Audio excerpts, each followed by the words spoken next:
Paz y bien, hermanos y hermanas, bienvenidos. Muy bien, este es el Cordero de Dios que quita el pecado del mundo. Ya en la primera lectura hemos escuchado, el Señor, a través del profeta Isaías, nos dice: es poco que seas mi siervo, solo para restablecer a las tribus de Jacob y reunir a los sobrevivientes de Israel. Te voy a convertir en luz de las naciones, para que mi salvación llegue hasta los últimos rincones de la tierra. Todos nosotros aquí queremos también servir a Dios, ¿verdad? Queremos que Dios nos convierta también a nosotros en Cristo, luz de las naciones, como Jesús decía: yo soy la luz del mundo, pero después a sus discípulos, los apóstoles: ustedes son la luz. Entonces aquí esta palabra Dios nos dice que nos hace luz para que su salvación llegue a los rincones de la tierra. ¿Cuál es la salvación de Dios? Alguien me ha hecho notar en el cántico de Zacarías, el padre de Juan el Bautista, así llamado el cántico Benedictus. Él dice: tú, niño, serás llamado profeta del Altísimo, porque irás delante de mí a preparar mis caminos, para dar a mi pueblo a conocer la salvación, mi salvación, en el perdón de los pecados. Entonces, el conocimiento de la salvación está en el perdón de los pecados. Es el Cordero de Dios que quita el pecado del mundo. Ya el arcángel decía a José: lo llamarás Jesús, Yeshua, porque él, Yeshua, Dios salva, Dios es victorioso, porque él salvará a mi pueblo de sus pecados.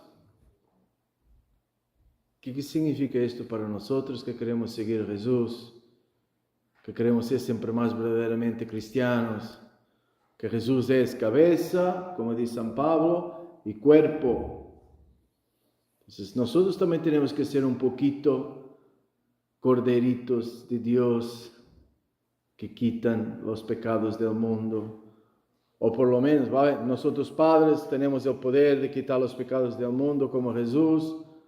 Pero ustedes también ser luz a la inteligencia de la gente, con la luz de la palabra de Dios, ayudar a los demás, nosotros, antes de más, a acercarnos a la confesión, porque Jesús, que derramó su sangre, miren cómo es importante la confesión, el perdón de los pecados.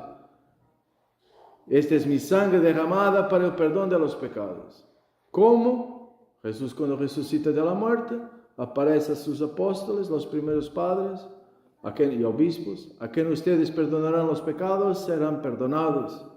A quien ustedes no perdonarán los pecados, no serán perdonados. Entonces Él derrama su sangre para que seamos perdonados de nuestros pecados. Y nos explica cómo: a través de su iglesia. Entonces, ¿cuánto estamos nosotros siendo luz para ayudar a la gente? Nosotros primero a irse a confesar, primero el bautismo, después la confesión para el perdón de los pecados, y ayudar a los demás.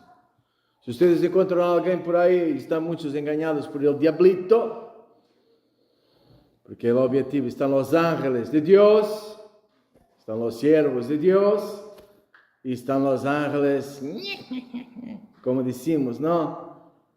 La oración de San Miguel, que van por el mundo buscando la destrucción, el mal de las almas, la ruina de las almas, como dicen en español, que va por el mundo a buscar la perdición,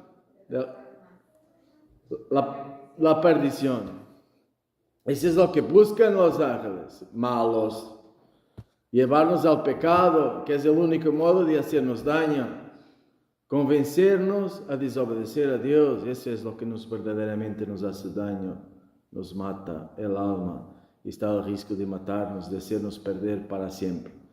Los ángeles de Dios, entonces, los ángeles del diablo, llevarnos a desobedecer a la palabra de Dios para hacernos daño. los ángeles de Dios para llevarnos a obedecer a la palabra de Dios. Entonces muchas veces los diablos van a la gente y dicen, ¡Ey! No necesitas confesarte, hermano. Como la serpiente. No es necesario. Dios es misericordia. Por supuesto que es misericordia. Derramó toda su sangre para explicarnos cómo hacer para sermos perdonados. Esa es su misericordia. Pero este Dios misericordioso nos ha dicho que si estos apóstoles no nos perdonan los pecados, no seremos perdonados. Tú confiésate directamente con Dios. Podría ser así, pero no lo es. Porque Jesús lo dice que no lo es. Entonces tenemos que hacer como... Y están motivos. ¿Por qué tenemos que confesarnos con los padres? ¿Por cuál motivo Dios decidió eso? ¿Por qué no nos confesamos directamente con Dios? Gradualmente vamos comprendiendo. Yo ahora, como sacerdote, ya da 4 años y medio, casi 5, gracias a Dios. Ya mi comprensión de la razón, porque Dios quiere así, ya es diferente de como era antes de ser padre.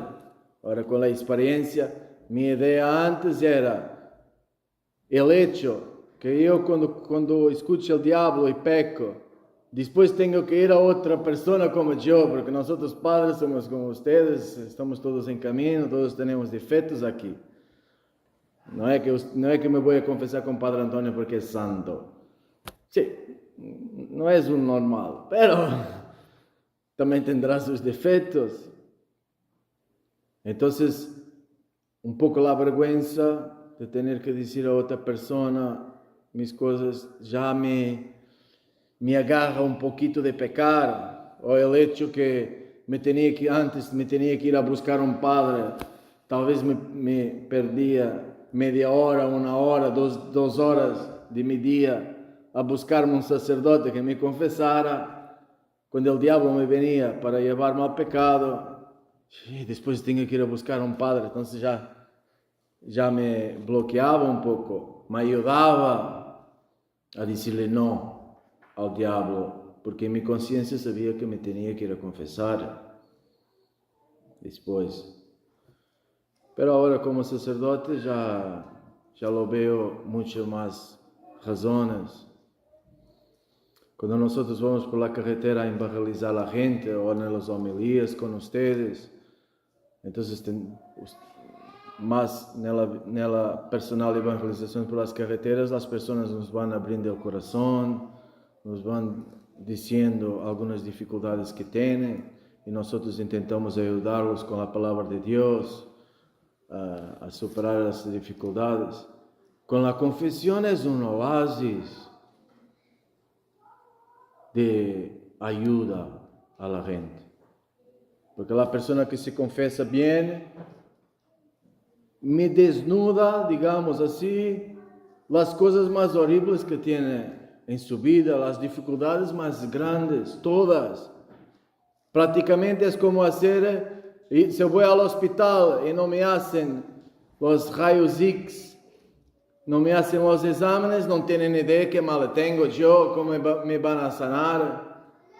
Entonces tú haces los exámenes en el hospital, en modo que el médico sabe cuál es el problema y si conoce la solución te puede ayudar. Y esa es la confesión. Es un completo rayo X que tú sabes, tienes mayor posibilidad si conoces la medicina, que es la palabra justa, puedes verdaderamente ayudar a la persona a caminar hacia la vida aquí para siempre con Dios, a superar las dificultades, a reparar. Yo te llamaré reparador de brechas, de casas en ruina. Puedes ayudar a la gente a edificar su vida más conforme a la palabra de Dios. Entonces esa es la primera cosa muy importante que nos enseña el Señor. El Señor es el Cordero que ha venido para quitar los pecados del mundo. Nosotros somos llamados a ir y dar mucho fruto. En la primera lectura también decía el Señor, tú eres mi siervo Israel, esta traducción dice, en ti manifestaré mi gloria, pero sería en el cual yo seré glorificado. Jesús nos dice en el Evangelio, en esto es glorificado mi Padre, que ustedes porten, den, produzcan mucho fruto y sean mis discípulos. Somos llamados a producir fruto de conversión, y ayudar a la gente a acercarse a Dios. ¿Cuánta gente esta semana hemos ayudado a acercarse al perdón de los pecados, a ser purificado de todo el mal, a confesarse? ¿Cuánta gente hemos ayudado a acercarse a Dios? Como aquí decía, el Señor ha hablado para hacer que Jacob volviera a Él. Somos llamados, hermanos, a hacer luz, a ayudar a la gente a acercarse a Dios, a acercarse a la palabra de Dios, para que viva. Tu palabra, Señor, me hace revivir. Jesús es la palabra. Tomamos más sobre el cielo, serio, ayudar a la gente a acercarse a Dios, a la palabra de Dios, a vivir según la palabra, para que finalmente pase de esta muerte que tenemos dentro, si estamos en el pecado o si estamos no viviendo según la palabra de Dios, a la vida, estar llenos de vida, aquí y para siempre, porque mismo si fuera solo aquí, a la fin no sería muy útil porque todos moriremos. Entonces tenemos que ayudar a la gente siempre más a seguir al Señor para que viva, que ni mismo la muerte nos puede parar si vivimos, si seguimos a Jesús, si hacemos lo que nos dice Jesús. Aquel, decía Dios a Juan el Bautista, aquel sobre quien veas que baja y se pose el Espíritu Santo, ese es el que ha de bautizar con el Espíritu Santo. Entonces una parte es dejar de pecar, dejar de desobedecer a Dios, y ayudar a los demás a dejar de pecar, dejar de desobedecer a Dios. Lo que no hacer, porque te hace daño. Ese es un primer aspecto. Pero después el otro aspecto es lo que hacer. Él bautizará, quitará los pecados de mi pueblo, pero después los bautizará con el Espíritu Santo. Dios da el Espíritu Santo de San Pedro a los que obedecen a Dios. Y aquí se comprende también el Salmo de hoy. Sacrificios y ofrendas no quisiste. Abriste en cambio mis oídos a tu voz. No exigiste holocaustos por la culpa, así que dije, aquí estoy. En tus libros se me ordena hacer tu voluntad. Esto es, Señor, lo que deseo. Entonces, también el verdadero sacrificio que hacemos es el sacrificio de nuestra voluntad para hacer lo que quiere Dios. Pues no he controlado el hebreo en este salmo. La traducción en inglés era interesante porque decía, abriste mis oídos para obedecer a tu palabra, a tu voz, a la obediencia a Dios. Entonces, dejar de desobedecer y obedecer a Dios. En esto es glorificado mi Padre, que ustedes produzcan mucho fruto y sean mis discípulos, que me sigan, que se vuelvan como yo, mis discípulos, que vivan, hagan lo que yo diga, porque me dicen Señor, Señor, nos dice Jesús, y no hacen lo que yo digo. Que sabemos hacer su voluntad como es importante. Jesús dice, no todo el que me dice Señor, Señor entrará en el reino de los cielos, sino lo que hace, no solo lo que no desobedece a Dios, sino lo que obedece a Dios, lo que hace la voluntad de mi Padre entrará en el reino de los cielos. Entonces, fuerza hermanos, todos nosotros, a vivir siempre más la palabra, cuando caímos en el pecado, confesión, gratis, Vale, cuesta la vergüenza, es un poquito así, pero como dice la Escritura, no te avergüences de confesar tus pecados. Obviamente con Dios no nos avergonzamos porque Él ve todo, entonces con los sacerdotes. Vamos a confesar y a vivir la palabra porque nos volvemos inmortales, vivos como Dios para siempre. Amén. Fuerza.